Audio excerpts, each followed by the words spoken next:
Palantir had a nice move today. Let's just check out to see what YieldMax PLTY did.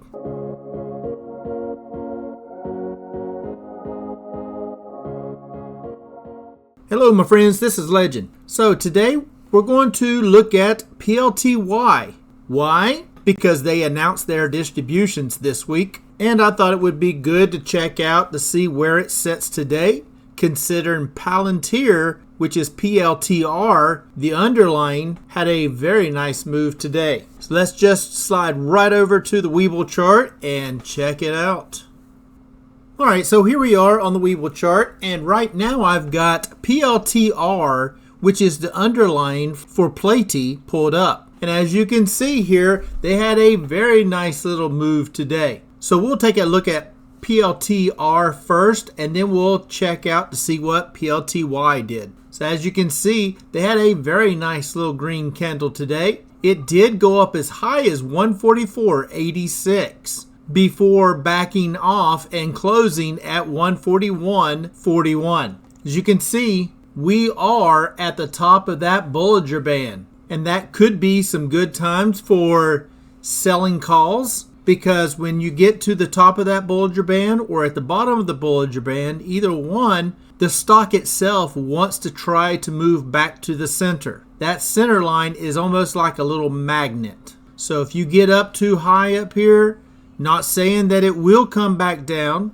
it could continue to move on up, but that blue line here, which is the middle of that Bollinger Band, it is a magnet that is always pulling on it. But if the price and the candles just keep moving up, one or the other will make a move. Meaning that either that candle will come back down to that middle of that Bollinger Band, or that Bollinger Band will start turning up to get closer to that candle. And you can see an example right over here to where you see that middle of that Bollinger Band here, and then it shot up to the top up here, and see it's still flat. But since the candle decided to keep moving away from it, it is still like a magnet.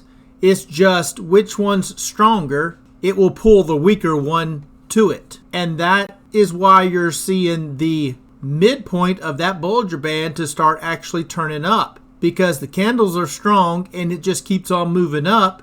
So therefore, so does that midpoint of the Bollinger Band. Now it looks like here after earnings, it did drop back down, getting close to that midpoint, but kept pulling away. So it just kept with that same trend line moving on up. Now, the same thing could happen here, but if you had quite a few shares of PLTR, then you could look to possibly sell a call above that Bollinger Band, earn some premium in doing so, and yes, you are putting those shares possibly on the chopping block. But if that price comes back down a little bit, or it does not make it to your strike, then you get to keep your premium. And it's just another way of earning money while holding shares. Now, if you only had 100 shares of PLTR, maybe you didn't want to lose those. So maybe you don't want to sell a call on them, because you do have to be willing to part with them if ever you had to, because at any point that it does get above your strike, your shares could be called away early, even if it's not the expiration time. But that would only usually happen around some kind of dividend date or some kind of event like that. But it is a way of capturing a little extra money on the side while you're just holding the shares. But as you can see, we did get to the top of that Bollinger Band on PLTR. We got some nice volume here, and we did get a cross on that MACD. It is a small cross, but it is a cross on the positive side. Now I imagine when it was around the 144 here, I imagine that cross might have been looking a little bit better, versus right now it looks like it's just barely above it. And then of course on the RSI here, we are tilting up just slightly, but it is moving up. Currently that RSI 14 is about a 66.5, so there's still some room to move on up. And it looks like Palantir at closing at that 141.41 was a $4.01 move with a 2.92% move for just the day. So since Palantir went up, what did PLTY do? Did it move up as well? Let's just check it out. And here we are on PLTY. As you can see, what a nice little jump up today. We had a 2.57% jump today, which equates to $1.73. Very nice. Looks like it got as high as at $70 with some nice volume. And I'm going to go ahead and flip it over to the adjusted just to check out the indicators like the Bollinger Band and such. All right, so here's the adjusted chart. Now let's just turn on the Bollinger Band, and there we go. As you can see, PLTY is at the top of the Bollinger Band as well. So if you had quite a few shares and you're willing to play with a few of them, you could sell a call on PLTY for say a month out at a certain price and earn some money on the side. And we'll check out the options chain just to see what it's paying out. And to do that, we'll just click options up here at the top. And here we are on the options chain. Currently, we're looking at the June 20th. Well, since that's Friday, there's just not much time built in to get much premium on it.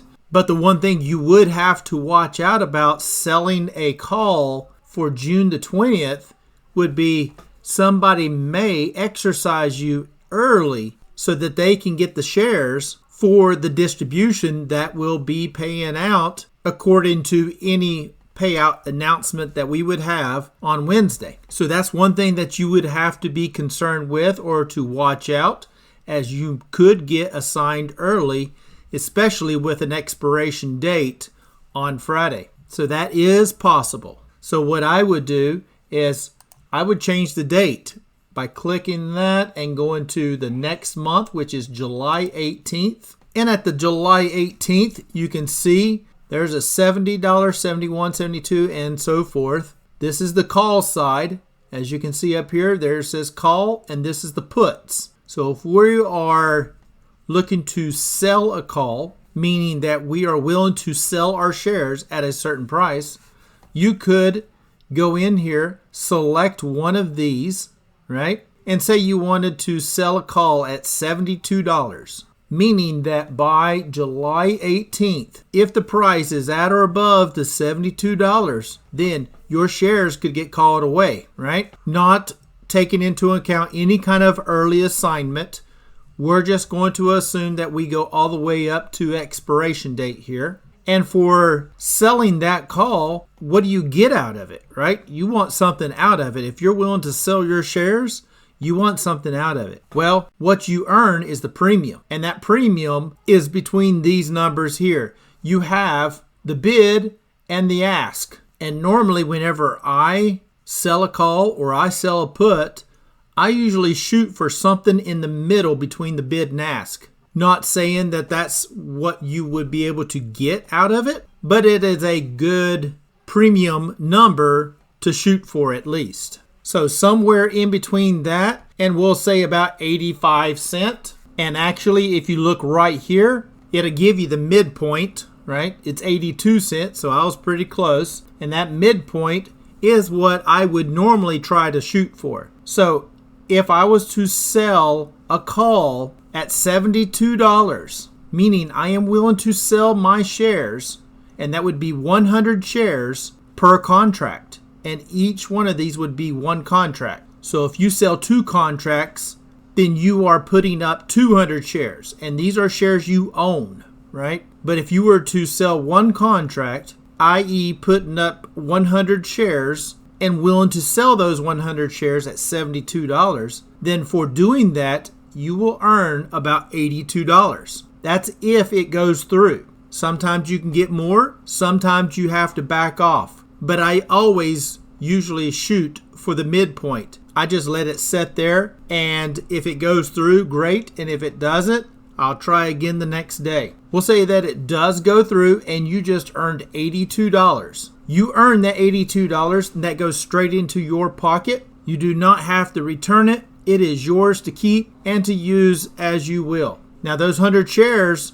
of PLTY that you have, you're stating, and the contract states that you are going to be selling those at $72 if the current price gets above that price. If it does not, then the contract expires and you don't have to do anything. Your shares then are released. But until then, your shares are basically held so that you can't sell them because you have a contract, right? So you cannot sell them without closing your contract, and you could close your contract early if you need to. Now, it will cost you to do so. If the price is moving toward it, it'll probably cost you more than the 82 cents per share to close it. But if the stock moves away from it, then it will be less and you can close it for less money, and therefore you basically keep the difference between the two. And the same thing would go with a put. But normally on a put, I'm looking for it to be at the bottom of the Bollinger Band and for a red day. For me,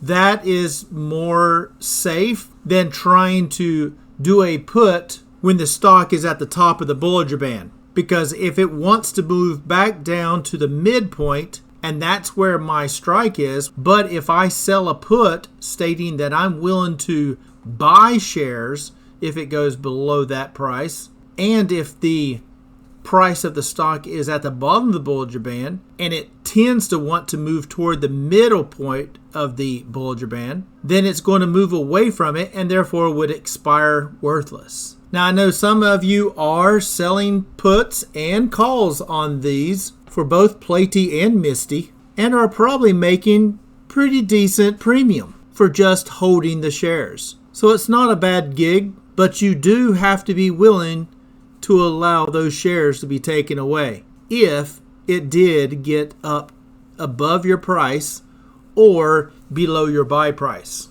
So therefore, anytime that you want to, say, sell a call, you want to make sure that you are doing that above your purchase price, right? If you bought, on this example on PLTY, we had that $72 call, which puts it way up here, right? So that price would have to get all the way up here. Not saying it can't, right? It could, and it could keep on going. But you don't want to sell a call at 72 and say your buy-in and your average cost for those 100 shares is 75. Because if you're going to sell them and willing to sell them at 72, but you paid 75, you're going to take a loss, and you don't want to do that. So always make sure that if you are selling a call, sell that call and set that strike above what you paid for those shares, so that if they are taken away, at least it will be a profit for you instead of a loss if it's the other way around. So I don't know about you, but pretty excited for PLTY here with that nice move. Now, I know the distributions and everything are already probably set from the end of last week, but that doesn't mean that we still don't need PLTY to keep moving in the right direction to help with the distributions for even the next payout announcement. So, good times here, right? Some good times. So I think I'm going to wrap it up right there. If you don't mind hitting that subscribe button, smash the like button, it'd be much appreciated. And as always, I am not a financial advisor. This is not financial advice. Please do your own due diligence before you get into any stock plays. And until next time, legend out.